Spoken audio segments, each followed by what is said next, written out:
Bismillahirrahmanirrahim. Assalamualaikum warahmatullahi ta'ala wabarakatuh.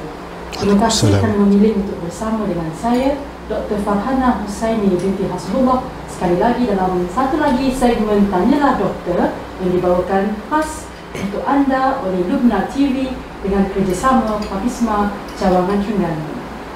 Saat ini, negara kita masih lagi berada dalam satu situasi pandemik COVID-19 dan bukan sahaja melanda negara kita Malaysia tetapi juga seluruh dunia. Sehingga tarikh 20 Januari 2021, jumlah kes positif COVID-19 di negara kita mencecah lebih daripada 169,000 dengan kes positif seramai lebih daripada 41,000 dan juga angka kematian telah pun mencapai lebih daripada 600 kes atau 0.4%. Majoriti di kalangan kita mengambil sikap berwaspada apabila melihat angka yang tinggi ini. Namun terdapat juga di sana mereka yang menjadi terlalu bimbang ataupun paranoid sehingga tidak langsung mahu bertemu dengan keluarga dan masyarakat dan mengakibatkan mereka berada dalam keadaan yang tertekan.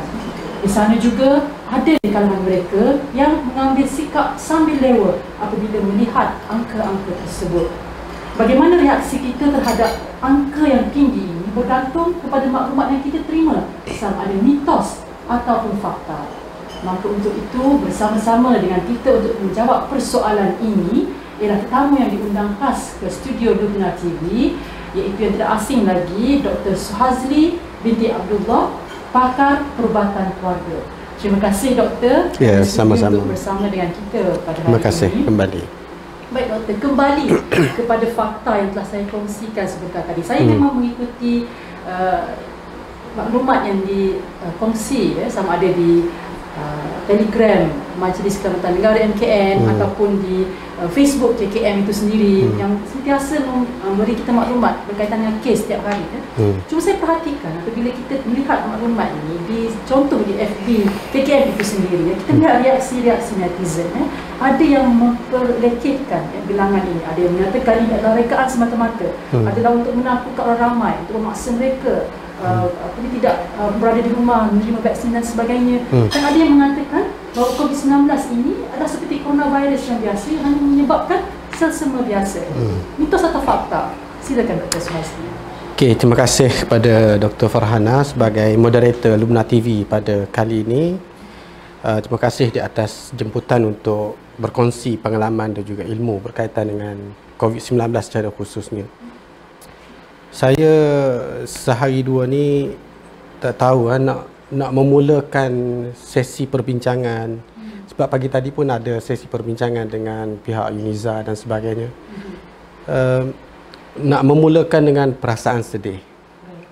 Sebab apa yang berlaku dan kita risau itu sedang berlaku sekarang ini.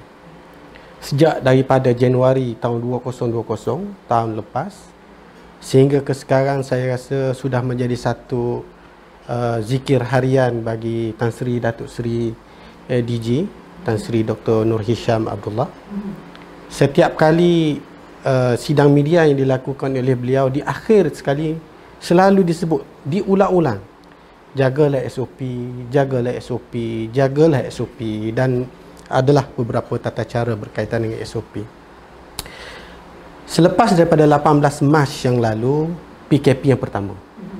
Saya rasa pada masa tersebut, dan kita lihat sendirilah pada masa tersebut, masyarakat kita boleh dikatakan agak patuh dengan SOP tersebut. Tapi kemudian daripada itu, apabila kita dilanda dengan beberapa gelombang, gelombang pertama, gelombang kedua dan sekarang ini masuk gelombang ketiga yang begitu banyak sekali seperti yang Dr. Farhana sebut tadi, sampai ke ratusan ribu dan sebagainya. Kita nampak masyarakat sekarang ini macam sudah leka, sudah rasa macam tak ada apa-apa. Dan daripada kisah-kisah yang kita dapati, perkongsian-perkongsian yang kita perolehi daripada mana-mana pihak yang terlibat, sama ada yang rasmi ataupun tidak, kita dapati memang benar masyarakat kita sudah leka. Punca leka sebab apa? Punca mereka adalah mereka dimomokkan dengan berita-berita, isu-isu, perkataan-perkataan, ucapan-ucapan yang boleh saya katakan tidak bertanggungjawab oleh beberapa golongan tertentu. Seperti yang disebut tadi, mengatakan bahawa ia tak bahaya, dia sama seperti sesama burung dan sebagainya.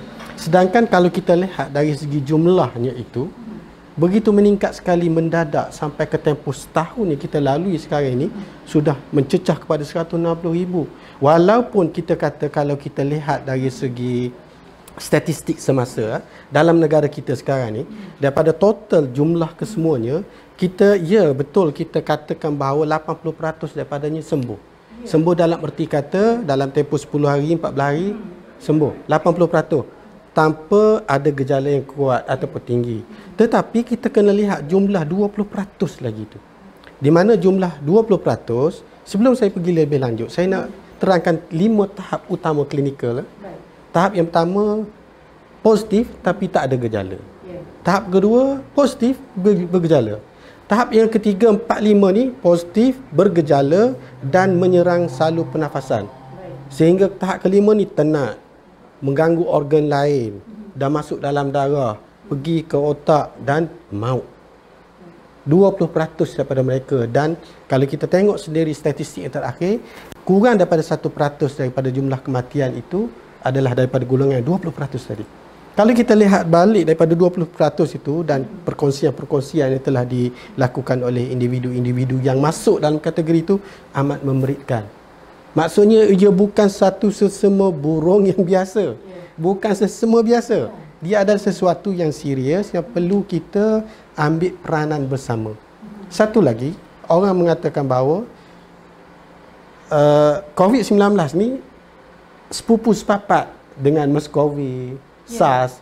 Ialah dia berada dalam satu family corona yang sama. Dan mereka melihat sebelum ini kes itu tak tinggi. Betul. Kita lihat bahawa mortality, maksudnya kadar kematian untuk SARS dengan MERS-CoV tinggi sehingga mencapai 40%. Tetapi magnitude daripada COVID-19 ini adalah lebih tinggi. Sebab yang contohnya kalau kita lihat kepada SARS, dia hanya melibatkan beberapa ribu orang, 8,000 dan sebagainya. Lepas tu stop.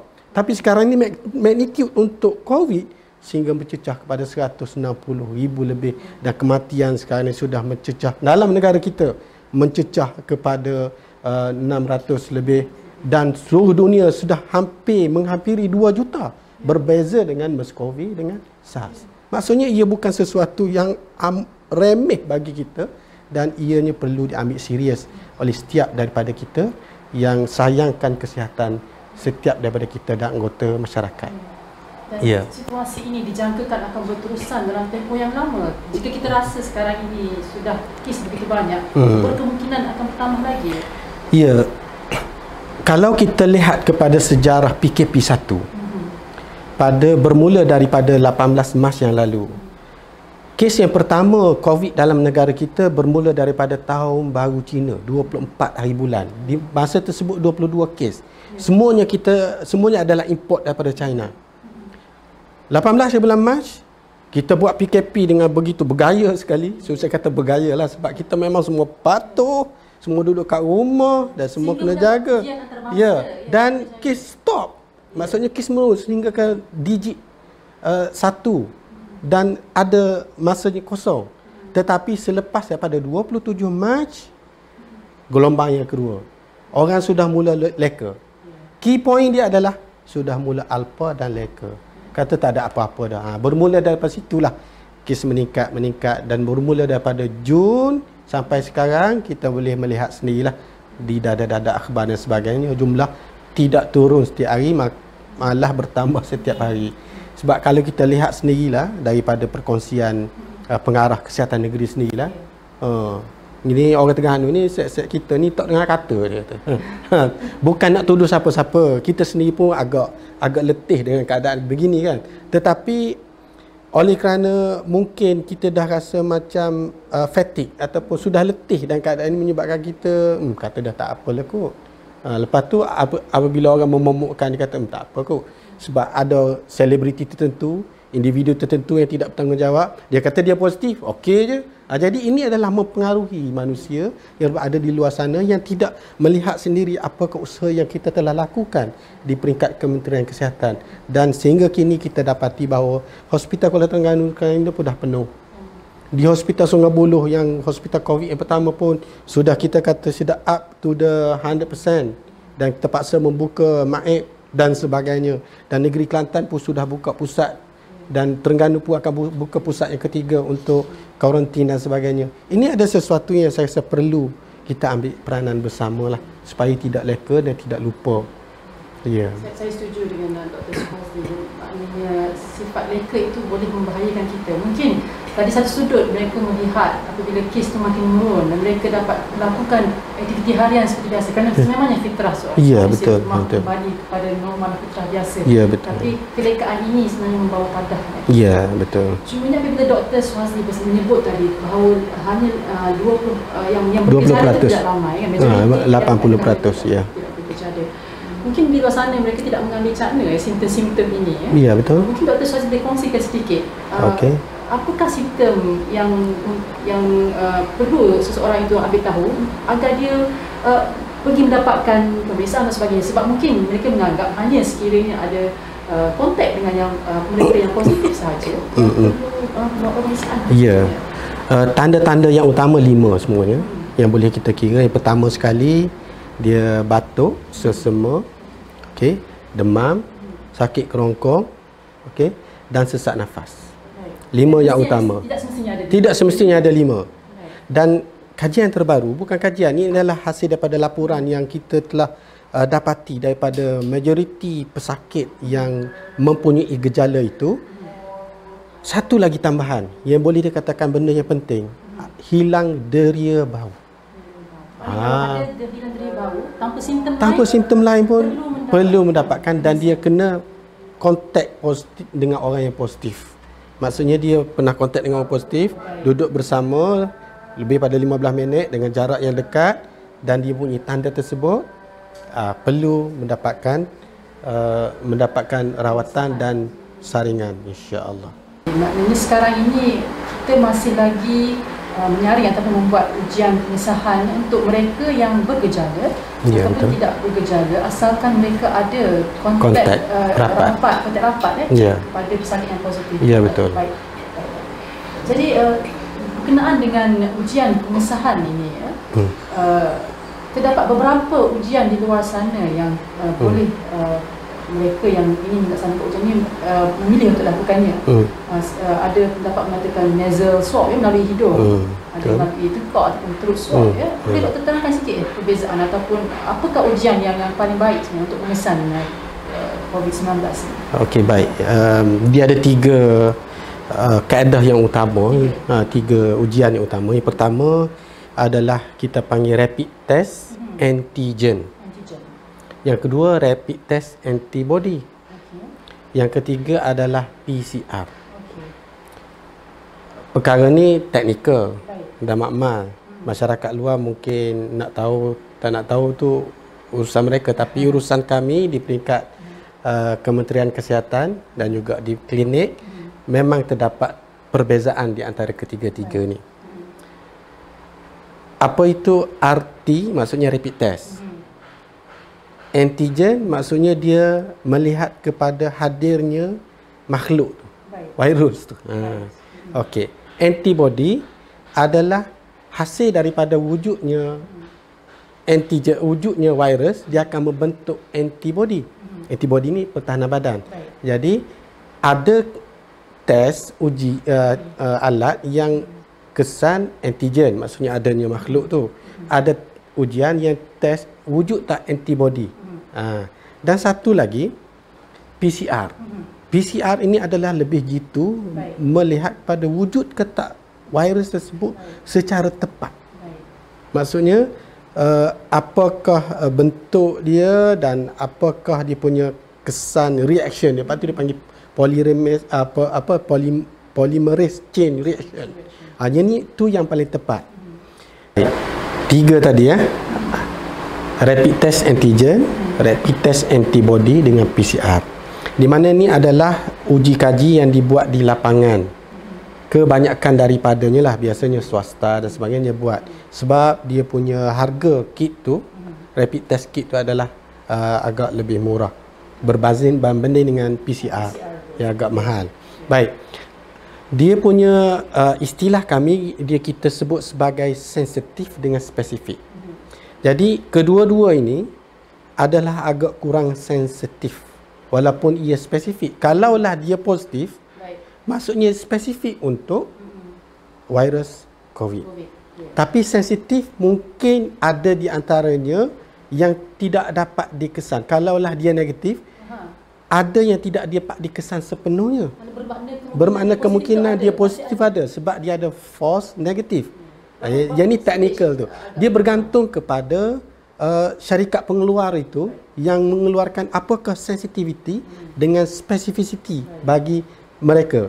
Terdapat dalam dunia ni 350 syarikat pengeluar. Ada daripada Korea, daripada China, daripada macam-macam. Jadi di sinilah kita memerlukan laporan daripada syarikat itu apakah sensitivity dan specificity.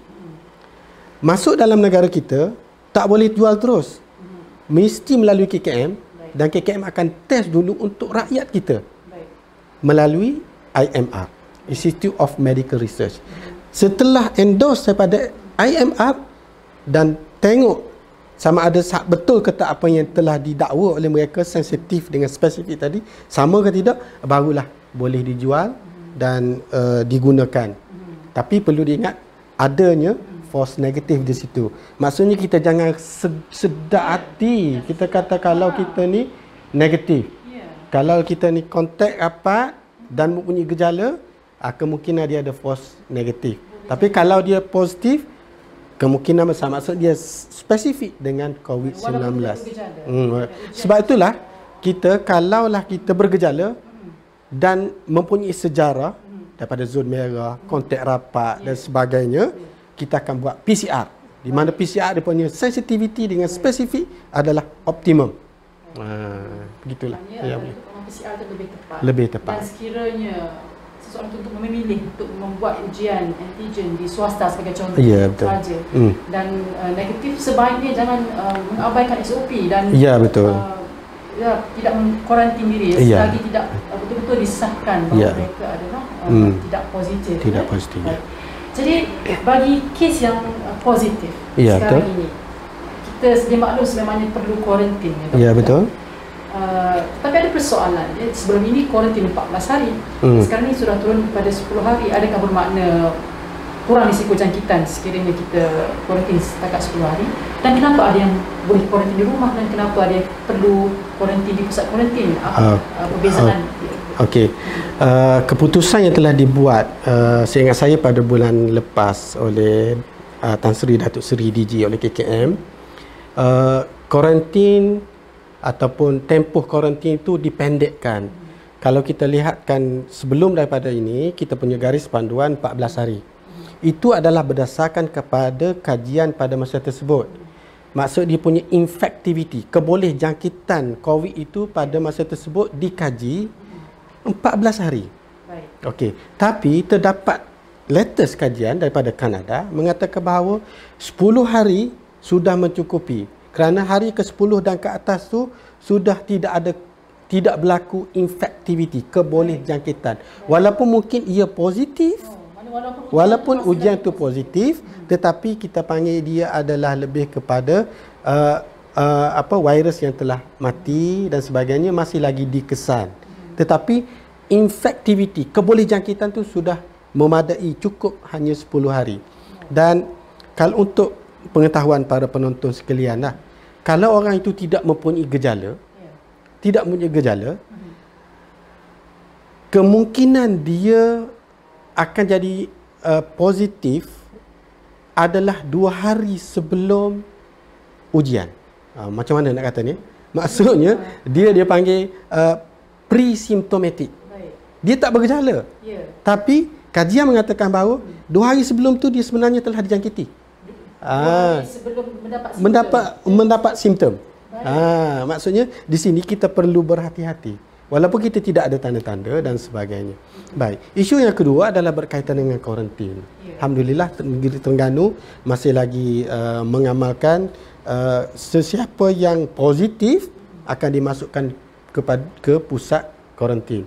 Setakat ini adalah di beberapa tempat di Terengganu dan kemungkinan akan dibuka lagi beberapa tempat di Terengganu.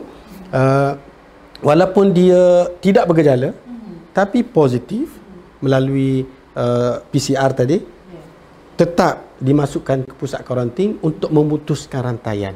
Tetapi kita lihat dalam beberapa negeri yang lain, contoh di Selangor dan sebagainya, kemungkinan jumlah mereka harian terlalu tinggi, sampai ke beribu-ribu, sehingga kan mungkinlah mungkin anggota tak sempat untuk cash semua, untuk ambil semua, bawa ambulans untuk hantar ke pusat kuarantin dan sebagainya. Jadi di sini arahannya adalah sesiapa yang tidak bergejala kuarantin di rumah. Yang 1 dan 2 yang 1 dan 2 tadi. Yang tidak bergejala kuarantin di rumah. Kuarantin di sini dengan erti kata benar-benar kuarantin. Bukannya kuarantin pergi berpeluk dengan anak dan sebagainya. Maksudnya masih bergaul dengan sekolah sendiri. Maksudnya kalau dia adalah suspek rapat, kontak rapat dengan orang positif, di mana kuarantin. Istilah kita kena kurung betul lah. Kita kena kurung diri kita tu. Sampai ke makan pun kena tolak dengan kayu je. Tapi tidaklah sampai tahap tu. Maksudnya tidak ada kontak dengan seisi rumah. Betul-betul. Sebab kita takutlah benda ni apabila kita kata kuarantin kat rumah, jadi dia pun mencampur gaul. Bukan saja kat rumah, kat masjid pun dia pergi. Itulah yang berlaku, situasi yang berlaku sekarang ni. Kita tak berapa nak endah sangat dengan arahan yang telah dikeluarkan. Sebab itulah JKN Terengganu ambil semua yang positif, semua masuk pusat kuarantin. Lagi senang untuk menguruskan di sana. Dan berapa hari yang perlu dikuarantin itu perlu merujuk kepada arahan JKN. Ya, perlu merujuk kepada arahan. Mana-mana kata mana saya sudah habiskan. Tidak. Dan 10 hari itu adalah daripada hari pertama kontak dengan kontak dengan insya-Allah. Saya ingin bertanya Dr. Suhazi pula berkait dengan rawatan. Okey. Kerana kita maklum ada di Sekbakar maklumat, kelakon rawatan memang tidak ada rawatan khusus. Ya, betul. Dan ini mungkin agak menakutkan rakyat. Ada yang bertanya, tidak adakah perawatan alternatif yang sesuai? Dan ada yang mengatakan yang terbaru saya dapat maklumat, vitamin C bagi mengurangkan keseriusan jangkitannya. Sedikit komen doktor berkaitan dengan rawatan COVID-19. Okey, sebelum saya pergi lebih lanjut berkaitan dengan rawatan ini, kita dalam Kementerian Kesihatan menggunakan konsep FTT ISS. Apa tu, PT ke apa? Bukan. FTT maksudnya kita find, maksudnya kita cari, kita trace, and kita treat, kita isolate, and kita symptomatic support. Apa maksud dia tu? Maksudnya mana-mana kes yang dikatakan positif, kita akan trace siapa kontak dia apa. Itu dia panggil epic link lah. Kat mana. Cuma berlaku sekarang ni, yang ni saya pada peringkat awal tadi saya sebut. Benda yang sebelum ni kita risau berlaku, sudah berlaku. Sebab apa? Sebab sudah kita tak tahu dah mana dia punya punca. Mana dia punya punca. Tah daripada A ke tah daripada B. Sebab kita sudah tidak tahu, tak dapat nak trace. Jadi maksud FTT tu sudah hampir nak putus kita situ. Lepas tu kita isolate dan kita support. Support sistem kita adalah kalau bergejala kita akan bagi rawatan simptomatik. Demam kita bagi ubat demam, sesama ubat sesama, batuk ubat batuk, sesak nafas kita bagi oksigen. Yang memerlukan bantuan pernafasan kita masuk ventilate dan sebagainya. Dan kalau ada jangkitan sekunder, sudah pasti akan berlaku. Jangkitan sekunder maksudnya daripada bakteria lain dan sebagainya, akan bagi antibiotik sekawa dan anti radang, contohnya bagi steroid dan sebagainya yang telah digunakan. Tetapi ia tidak mempunyai sesuatu yang definitif. Definitif maksudnya khusus tidak ada. Maksudnya ada kajian yang mengatakan menggunakan ivermectin. Ivermectin itu apa? Ubat kutu. Memang dibuat kajian. Tetapi kajian itu tidak membuktikan. Begitu juga dengan vitamin C. Ada kajian. Tetapi tidak dapat membuktikan untuk merawat khusus COVID. Jadi Buat masa sekarang ni kita masih lagi menggunakan konsep FTT ISS itu. InsyaAllah. Jadi sebenarnya kalau kita tengok kepada peratusan yang sembuh itu memang lebih tinggi. Betul. Jadi apa yang KKM sedang lakukan itu insya-Allah dapat mengawal memastikan agar kes yang sembuh itu akan lebih tinggi daripada kes yang tidak sembuh. Tetapi seperti yang Dr. Suhazli sebut tadi, maknanya perkara-perkara lain itu tidak boleh diabaikan. Ya, betul. Betul. Baik. Berkaitan laporan-laporan kematian yang kita dapat setiap hari, mungkin Dr. Suhazli boleh juga sebut tentang komplikasi daripada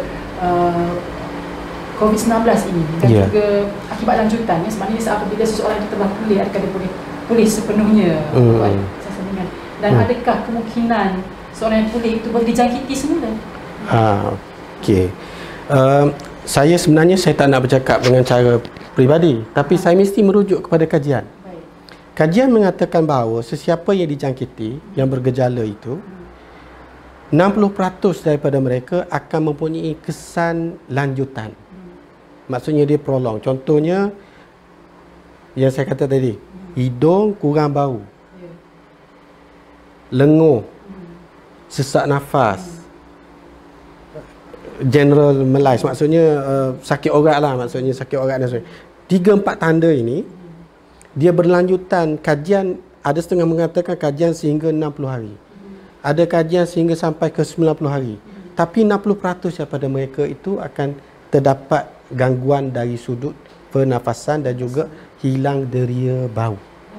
Maksudnya dia bukannya calang-calang, bukannya seperti sesama biasa, seperti yang didakwa oleh orang itu kan. Maksudnya kalau sesama biasa, lepas pada tu happy je kan. Tapi itulah yang kita risaunya berlaku di kalangan hampir 60% daripada mereka. Dan tidak ada satu rawatan yang khusus. Tidak ada satu rawatan yang khusus. Ya. Dan mereka yang sudah pulih, masih berisiko untuk dijangkiti lepas pada itu. Ini juga berdasarkan kepada kajian. Kajian mengatakan bahawa sehingga ke 82 hari hingga 90 hari. Baik, saya nak bagi sedikit asas. Apabila dijangkiti oleh COVID-19, badan kita akan melawan. Akan jadi 3 keadaan. Pertama, kita sembuh, yang kata 80%. Yang kedua, berlawan dan menyebabkan jadi sesak nafas yang akhirnya mungkin sembuh. Yang ketiga, mati. Mati inna lillahi wa inna ilaihi raji'un. Tapi yang berlawan dan sembuh dan sebagainya, dia akan membentuk antibody, sistem pertahanan badan. Kajian mengatakan, daripada beberapa kajian yang telah dikaji, ada mengatakan 82 hari antibody itu akan wax and wane. Maksudnya dia akan hilang sikit-sikit 82 hari dan 90 hari. Dan ini adalah kemungkinan besar mereka juga akan dijangkiti kali yang kedua. Dan kes juga berlaku di China dan sebagainya, berlaku reinfection. Akibat daripada dia punya antibody dalam badan tu sudah makin menghilang. Dengan erti kata lain, kita masih lagi perlu mengamalkan vaksin SOP. Vaksin vaksin SOP, vaksin penjarakan sosial. Itu adalah vaksin yang terbaik buat masa ini sebelum vaksin yang betul datang. Memang bermain di soalan di minda saya. Saya tak tanya tentang vaksin, tapi betul. SOP itu adalah vaksin yang paling terbaik. Tapi vaksin betul-betul vaksin itu juga penting ya doktor. Ya, penting. Ini adalah salah satu daripada ikhtiar kita di antara banyak-banyak ikhtiar. Kita buka pusat karantin, ikhtiar. Okey, kita menggunakan support system juga ada ikhtiar.